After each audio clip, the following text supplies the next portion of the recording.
excited tonight to introduce Mary Ann Zehr, who is our guest author.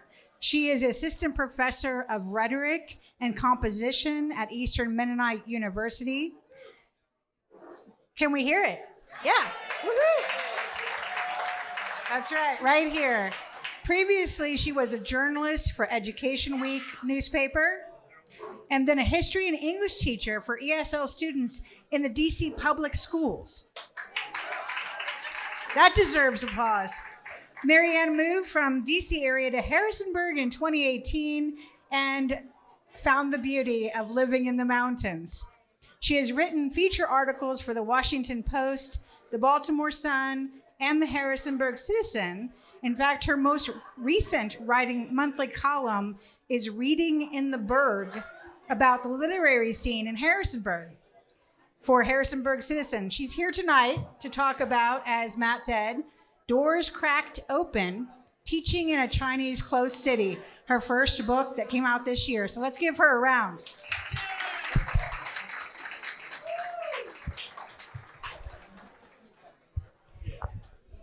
Thank you so much for joining us tonight, Mary Ann. Thank you. It's nice to be here. Harrisonburg does have a really great literary scene.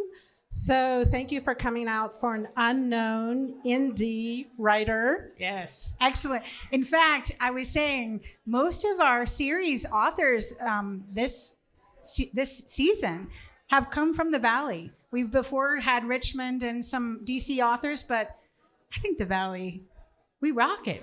Yep. Yeah. So, and what are we reading in the Berg this month? Hopefully this book, Doors Cracked Open. Well, I read the book for the Big Read 2025, the library effort, where you can go and pick up books at the library for free. And there are a lot of events connected with that. What book is that? It's called Homegoing by Ye Gayasi. Very good. Well, thank you again for coming out. This is a conversation. And so if you have questions and they're burning, you can always interrupt, but we'll have lots of time for audience conversation. So I'm just going to jump in here and just ask, how and why did you find yourself in China in the mid 1980s? So I was 23 and I wanted to see the world. And I thought China was an important country. And I had a way to get there through a program with Mennonites. I was a Mennonite. I went to a Mennonite college called Goshen College in Indiana. I see Goshen. A few hands. And Goshen was the first college in the United States, the first university to have an undergraduate exchange with China. After like the late 70s, it started in 1980. So you mentioned Goshen College in the book, and just a requirement of graduation of studying or living or working abroad, working in a country outside of the U.S. Is that a common prerequisite of graduation for our universities? I don't know if JMU or Eastern Mennonite has the same kind of program. Eastern Mennonite has a similar program. Goshen was a pioneer, I think, with undergraduate universities in requiring study abroad. I actually went to Honduras for my Goshen study, and that's where I met my friend, Fran, and we figured if we were okay and could be friends in Honduras, maybe we could be friends and okay in China. So why, 1949, the U.S. left China, and the Peace Corps hadn't come. So why were they allowing this group, CEE and the Mennonites? What is distinctive about the group that allowed them to go into a place where no one was in at the time? Well, before. So in 1980, actually the connection was made by the president of Goshen College because he had been in China in the 1940s. But in the 80s, Chinese people really wanted English teachers. There was this huge rush to learn English. So we went as English teachers, and we were welcome as English teachers. I mentioned on the interview with the radio earlier that China did not want missionaries. And I was 23. I didn't want to be a missionary. I wanted to be an English teacher, and I wanted to learn more about the world. Did you speak Chinese at the time? I learned a little bit. I had a job in Manhattan, so I got a tutor, and that's back in the days of Walkmans. So I would walk around Manhattan listening to Chinese by Walkman. And so I did learn some basic Chinese before I went there. That was helpful. And then we did have some study in the summer, so I had some Chinese study, but I never really got beyond rudimentary Chinese. I could travel, buy tickets, chat with the neighbors, but I operated mostly in English when I was there. Was that fairly common practice for English teachers in the program at the time? Yeah, that was pretty common, though there are some teachers that were there that learned quite a bit of Chinese and made a career out of it. One of the persons who wrote a blurb for our book, she's now a China scholar at the University of Illinois, Chicago. So there were some individuals that learned a lot of Chinese, but most of us were just kind of bumbling along. So in the book, you spent in the first part you were in Chengdu. I'm gonna just Chengdu. destroy. Thank you. Yeah. The names of these cities in China. When you came to the college at Lutzu, at the closed city, the medical college. How do you say that? Luzhou. See, I told you, don't be afraid of saying anything. Luzhou. That medical college, you write that you knew it was going to be a different experience than where you had been previously in China. Why? Why did you know the first moment that you stepped on that campus? Oh, well, so I was in Chengdu for half a year, and then my friend, Fran Martins-Friesen, who wrote the book with me, she was coming, so we both agreed to go to this new city, Luzhou, where there had been some foreigner consultants in the mid-1970s, but nobody had lived there. So we went there. We knew it would be different because foreigners hadn't been there, and there weren't any foreigners living in the city. So the two of us went, and we had an assigned escort. So she was with us she really escorted us everywhere off campus for a few months. Yeah, so it was different than being in Chengdu. I love the story of the banquet that they served and your first error. Not that we make errors with cultural experiences, but it seems like part of this point. Can you share that story of the banquet with us? That was actually a story my friend Fran wrote because we alternated chapters, but you actually supposed to drink together, and she tried to drink by herself, and everybody raised the glass, and then she just said something like, "Friendship between our two countries." Like she was supposed to make a toast. So, yeah. It seemed a little ironic, too, that it was known for its 60% proof alcohol beverage. The city was called the City of Wine, rice wine, which is very, very strong. Yeah. I would think that would be an interesting banquet. So let's just look at the day-to-day living in a closed city. What did that look like for you and Fran? And I wish we had Fran. She's in California, so wasn't able to join us tonight. Yeah. So day to day, we really did focus a lot on the teaching. The two of us designed an intensive English class. We had about 30 students. They were doctors and science teachers. And we had class all morning, and they studied all afternoon. And they worked really hard. So we had grade papers, things like that. So that was definitely part of the daily living. And also, there was no internet. I didn't call my parents the whole time I was there for 2 years because it was just hard to manage. So I wrote a lot of letters also as part of my daily life, like in the afternoons, evenings. They ended up being kind of a journal, which then 40 years later I turned into a book. Keep your journals. Don't burn them. What really is a definition of a closed city? What did that mean? I had to kind of look it up when I was writing this book. There's a guidebook, a Lonely Planet guidebook from the 1980s that lists like 100 open cities. So, and also, let me just say, in the 80s, we didn't get straight answers for a lot of things, or we couldn't figure out the answers, or there was a language barrier. So closed city meant we had special permission to live there. So there was nobody that wandered through that came from another country. So Fran and I were the only foreigners there. But we did have leaders from our program that would pop in occasionally. They got special permission to come.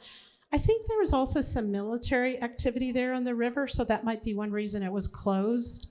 And they actually, I read in the book, like I think the leaders of the school actually thought they could have these two women, 23, 24 years old, come, live on campus, go to class, go to the apartment, go to class, go to the apartment.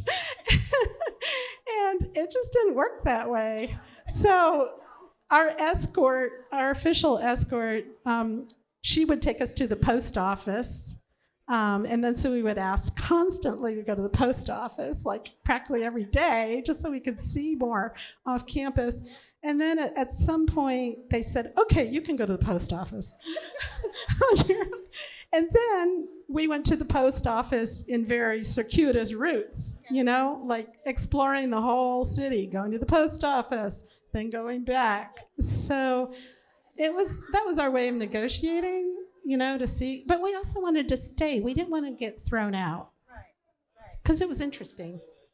You mentioned the escort, and in the book you kind of call them a minder, which made me think of lots of things. But what were the restrictions beyond, this escorting to places? How was it for getting to know people? It was frustrating.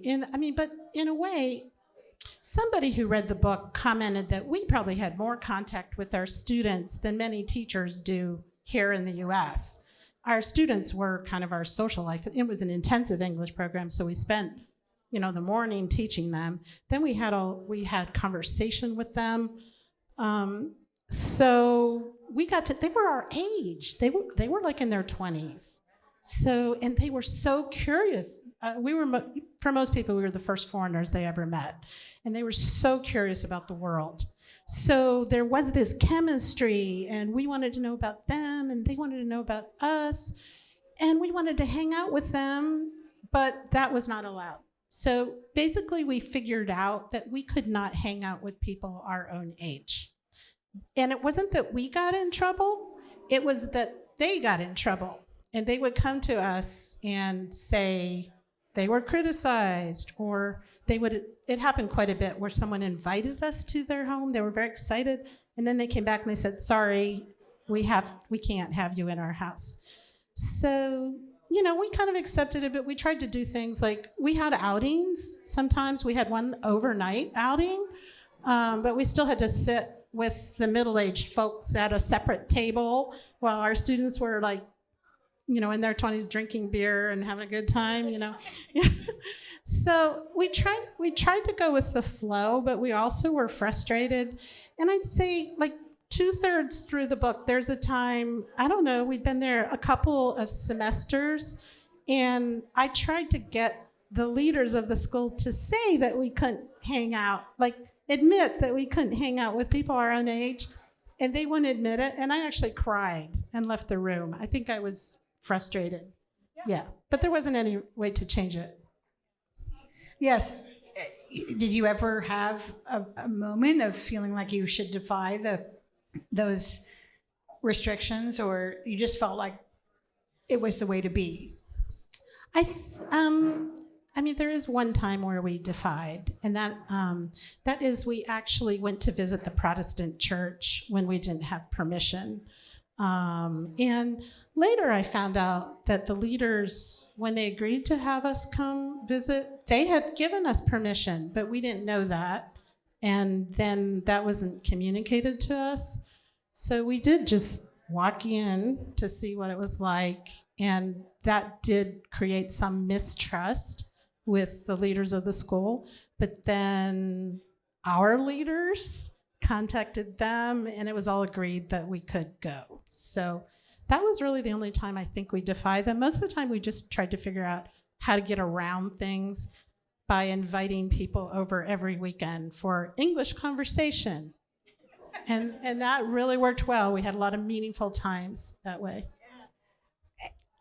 You know, not getting into the political climate of that time, but it was a tumultuous time in China's history.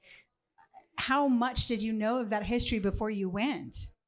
I had done some reading, some of the Western writers, but I would say I didn't know a lot.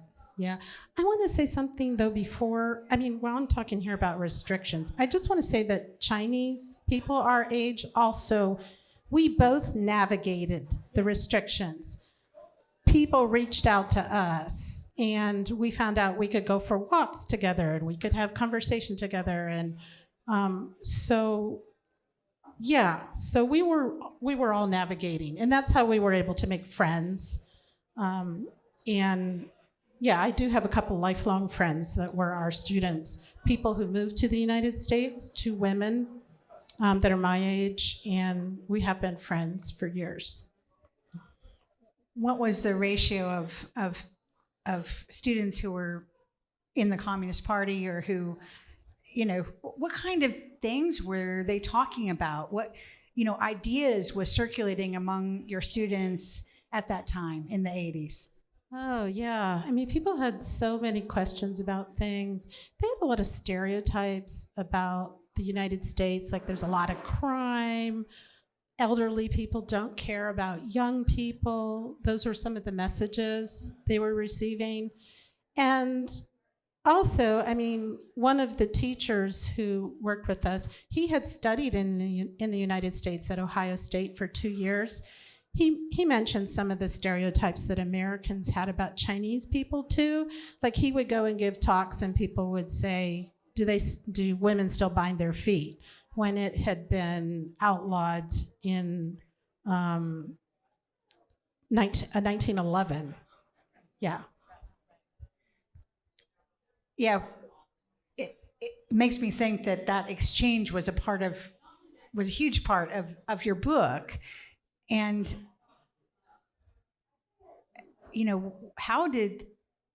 what were the students thinking, or how did they get to this college? Why would teaching English be something that would open up a closed city? Oh yeah, English did open things up, and I can't believe where our students went. Like when we were in Luzhou, the only person we knew who had studied abroad was this English teacher who had studied at Ohio State.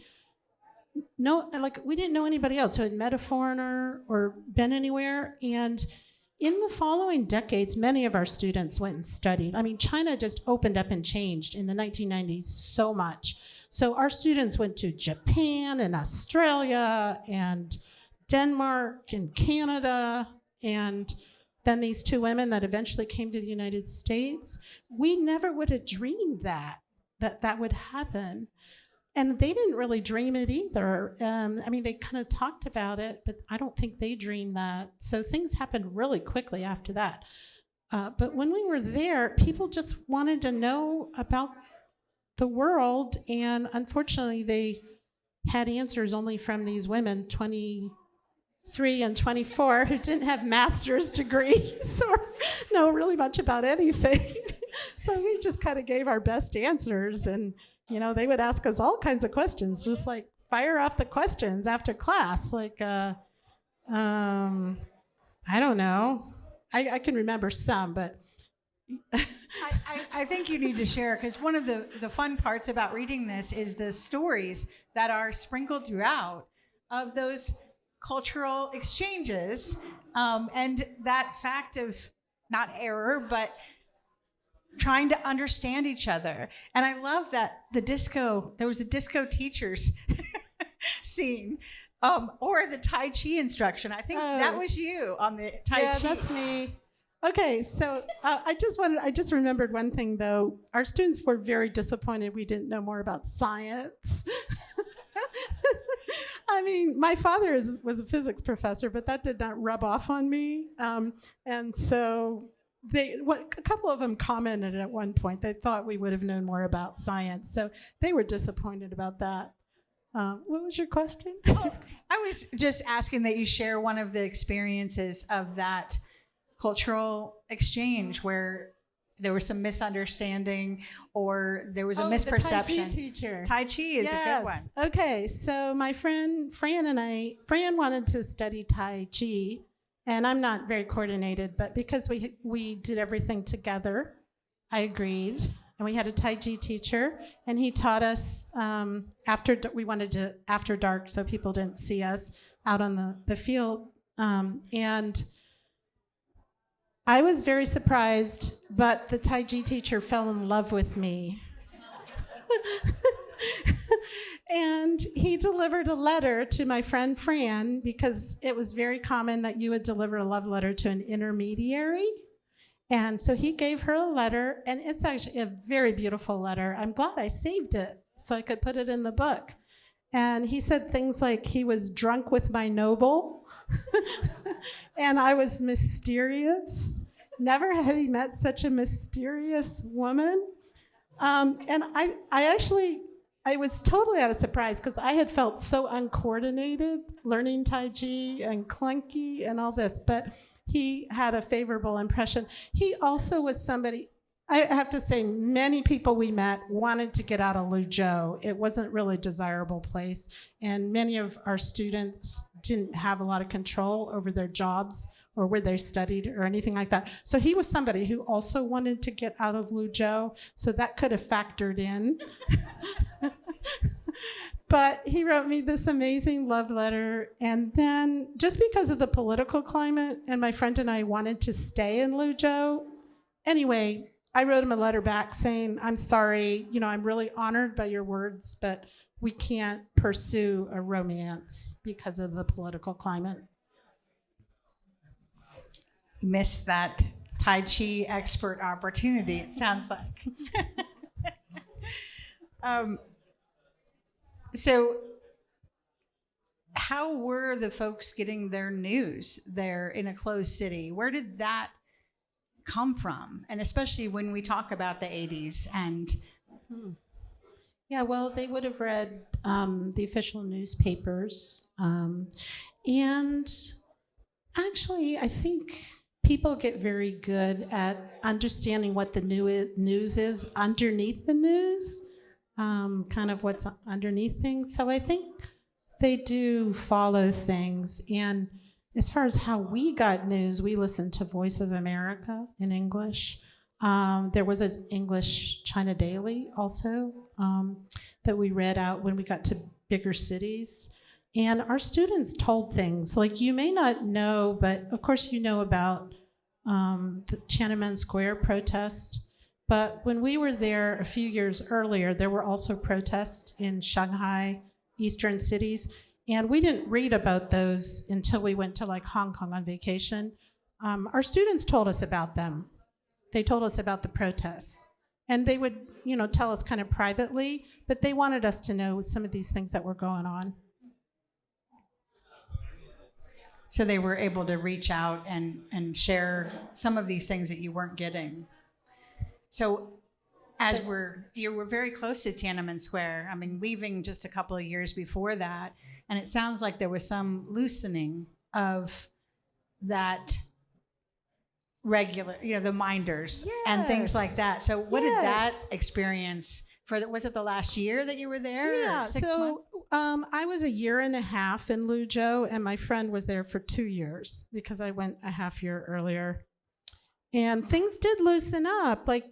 Suddenly, in the spring, there was this picnic our students invited us to, and no middle-aged leaders from the Foreign Affairs Office went with us.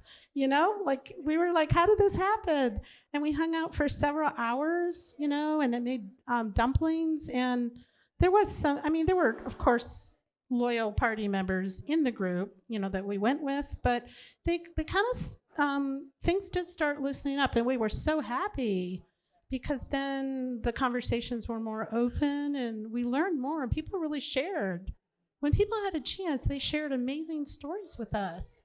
Like maybe they were, accepted to Luzhou Medical College, but they didn't want to go to Luzhou Medical College and be a doctor. They really wanted to do something else, or they hadn't gotten a chance to do what they wanted, But then, like I say, things changed so much in the 1990s that many of these opportunities opened up in amazing ways in China. And after Tiananmen, there was also then a kind of a closing again. Is that right? Well, I'm going to stay away from talking much because I just knew the 1980s and I didn't go back.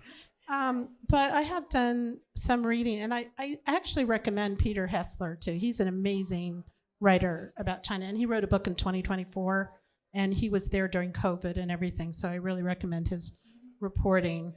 But just from your experiences, what you were then back in the United States, and what did you see change so dramatically? Yeah. Well, people wrote us letters, and then things changed in that these two former students of ours migrated to the United States. Like that was a big change. They both went to other places first and then came here. Yeah, I think more and more people, and exchange was big, and business was big in China. I think even when I was in Luzhou from 86 to 87, business was really booming in the eastern part of China, but we weren't seeing so much of that yet where we were. It was more conservative where we were. In Sichuan, not so much was happening, but things were really happening quickly, even in the mid-'80s in eastern China, and that all happened in the 1990s. It kept building and building. Yeah, I know in the book, Fran goes back in 2019, and the reflections of your friends, the Chinese experience here. Do you want to share a little bit of that? Yeah. Well, it's such a good thing that Fran went back so that we could write a book and have a way to update it. So it's not just the 1980s. But Fran, my co-writer, she went back to China in 2019 with students, and Luzhou was completely transformed. Like she didn't recognize hardly anything. And it used to take us 8 hours. There wasn't a train that went directly to Luzhou, but 8 hours by bus or something to go to the big city. And I think it was just a couple of hours by fast train to get to Luzhou. And, there were a few things, like the gate was the same, but the whole campus had moved to a brand new campus, shiny new campus across town. And when I look on the internet too, Luzhou Medical College, it was renamed as, I think, Southeast China University, and it's huge. So it was, it was just like a podunk small college when we were there. So I could just look at the internet or the picture that was put up, on the website for this talk. Like the city has skyscrapers, and it's all just there were dealerships with cars. Like people didn't have private cars.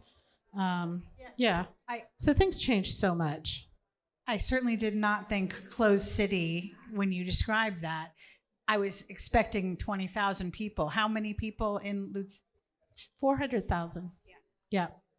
But I should say we use closed a little bit loosely in that it was closed for us from February to October, and then officially it was open, but it didn't really make much of a difference. It was really closed. People followed our interactions very closely the whole time we were there. So I thought it was okay to say it really was closed. Yeah. Well, we're gonna toss it out to you all for questions, things that we haven't covered, where you want to take it. Go ahead. Okay, so I was in China for 2 years, from 85 to 87. I was in the city of 400,000 for a year and a half. Let me just say, repeating that question, is that it was an article about young people in China being especially discouraged right now, and just the question of whether you know or have heard that same experience. I just know from what I read, and I would point you to Peter Hessler's book, because he was a teacher at Sichuan University until through COVID. So I think his contract ended in 2021 or something like that. And I mean, he writes about how Chinese people know how to navigate, young people know how to navigate the system too. Like, for example, there was a facial recognition to get into the campus. And that's one thing that's different too from when I was there. There's so much technological surveillance, I guess. You know, he had like cameras in his classroom. We had people in our classroom sitting at the back, not cameras. But young people, so they would like find a way to jump over the fence so they could like get in and out of the university without the facial recognition, like so they could get in and out when they want. So I think there is that aspect, and we saw that in the 80s, which I believe is probably true now, that people know how to navigate, to make friends, to do what they want. But yeah, I'll refer you to other people. Fall in love with their Tai Chi student, all of those things. I wish I could talk to him now. It would be so interesting to know what his life has been like. Did he get out of Luzhou? Did he stay there? A follow-up. Yes. Yes. What would the wiser Marianne tell the younger Marianne now? Well, I think one thing in writing the memoir, it really was healing, because there were certain, like, I don't know, I tend to be really hard on myself, and I always wished I had learned a lot more Chinese. Like, I learned rudimentary Chinese, but I didn't think it would be so hard. So I always kind of beat myself up about that. And then when I wrote the memoir, and so I guess I'd say to the younger person, you're doing your best, you know? You're reaching out, you're making connections, you're trying to be open. That's the best you can do, you know? So not be so hard on myself as a young person. Yeah. Did you see the U.S. as different when you came back? Yeah. Well, I mean, yeah, I did. You know, something I really appreciated about the U.S. because of this experience was the opportunities for young people. Because, so you were saying, are young people frustrated now? Well, I know they were frustrated then, because they didn't get promoted easily. They didn't have the jobs they wanted. And so, yeah, so I was so happy I could go to grad school, become a journalist, get a job, do what I wanted to do, you know? So that's one way I did look at the US differently. And I think things changed then in China too, where young people had a lot more opportunity. And then also, I said a little bit of this on the radio already, but I definitely had some doubts about my faith when I was in China. I had this question, like, how is it that 1 billion people in a country don't need God? That was a big question that was really in my face while I was there.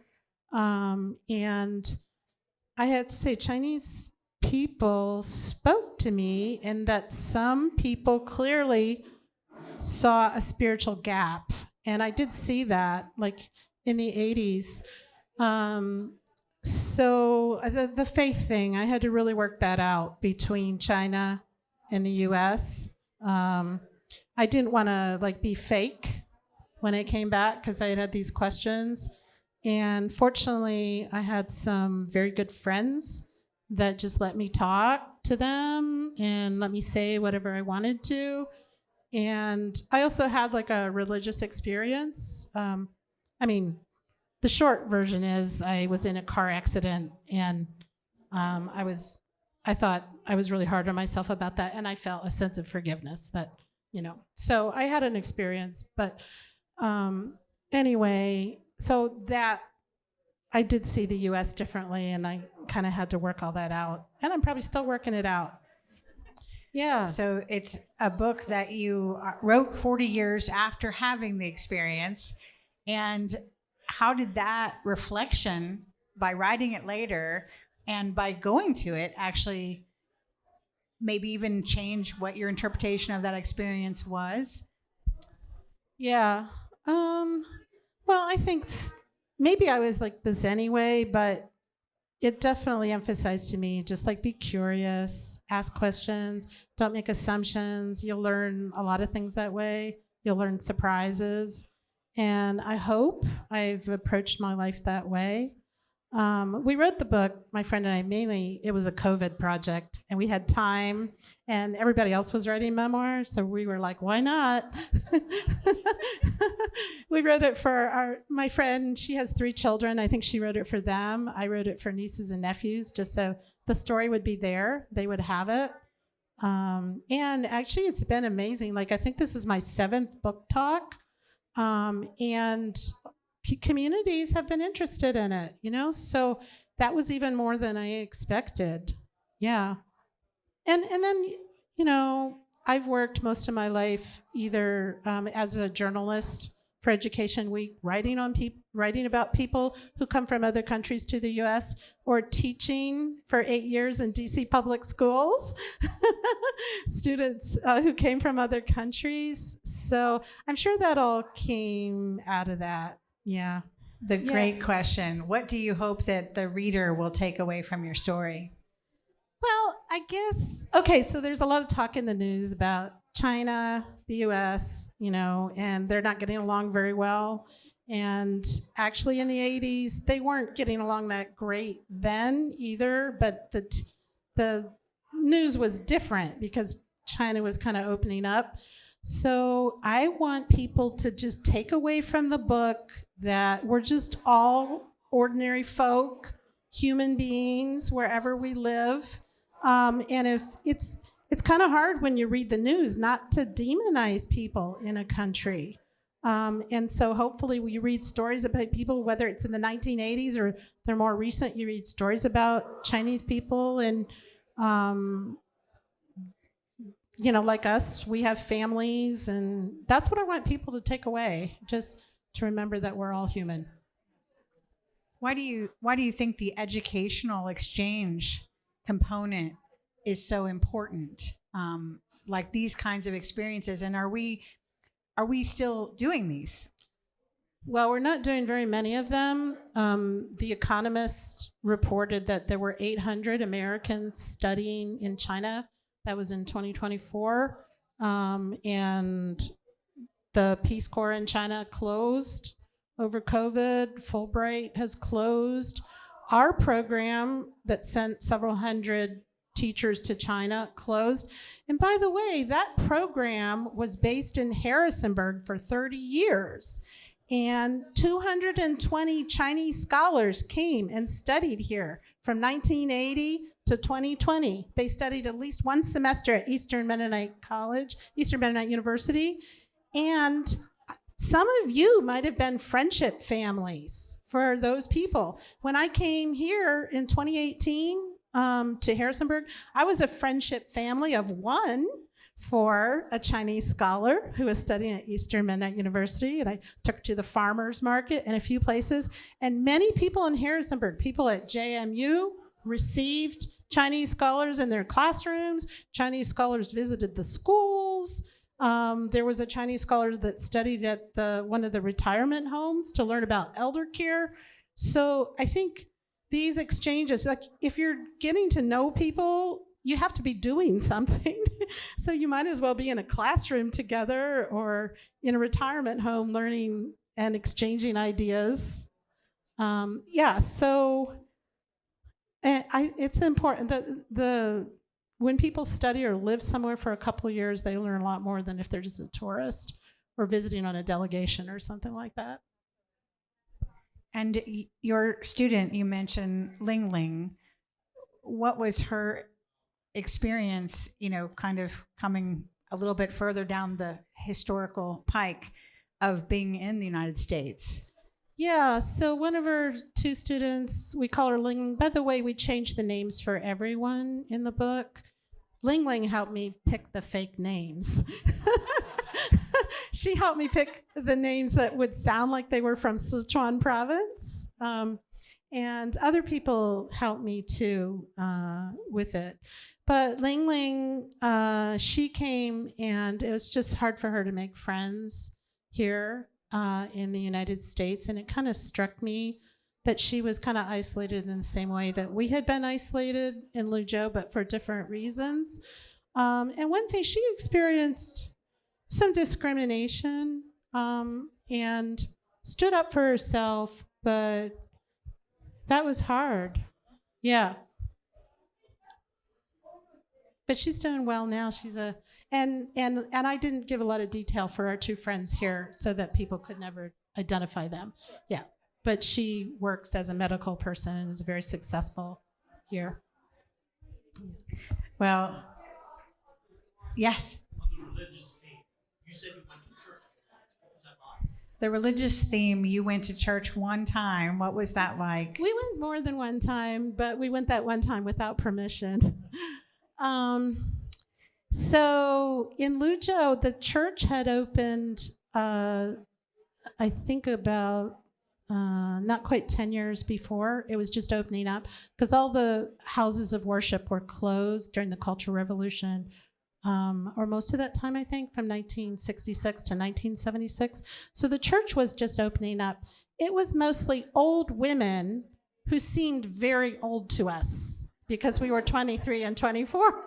So they were, and in our city, it was kind of like, you might get peer pressure not to be religious.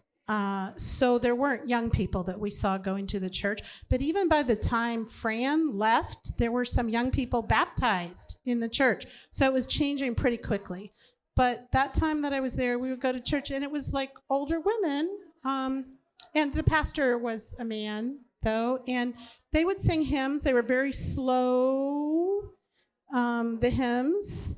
And now, I wish I would have just maybe gone there and sat there and prayed when they were meeting, but I wasn't insightful enough at age 23 to get value out of that. And on the religious front, though, too, there was a theologian we met in Chongqing who was a young person, very dynamic, had read widely. You know, he said you had to read Marx to understand. I mean, anybody... Well, he just read widely, let's say that. And he wanted to go to seminary, and he shared with a group of us. He wasn't permitted by the school to go to seminary for a while. But in writing the book, I learned that he did go to seminary in Nova Scotia. There were some people that arranged it. And he had a wife and a baby that were in China, left behind while he went to seminary. Would you know he was in a car accident and killed?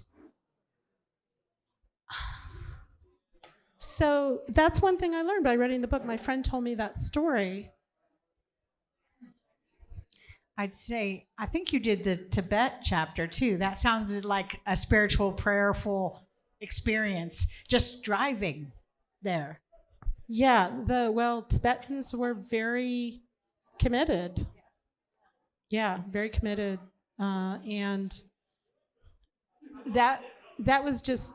That I didn't have. I should have read something about Tibet. Yeah, I did go to Tibet. There was just, and actually Tibet closed. It had just opened. And then I went, on this wild backpacking tour across, there were no trains. Like we took the train to the farthest point, and then we went by bus over muddy roads and so forth. Yeah, but there were only a few years it was open. And then right after I came back, there were protests by the monks, and it was closed again to tourism. Well, thank you so much, Marianne, for bringing this story to us.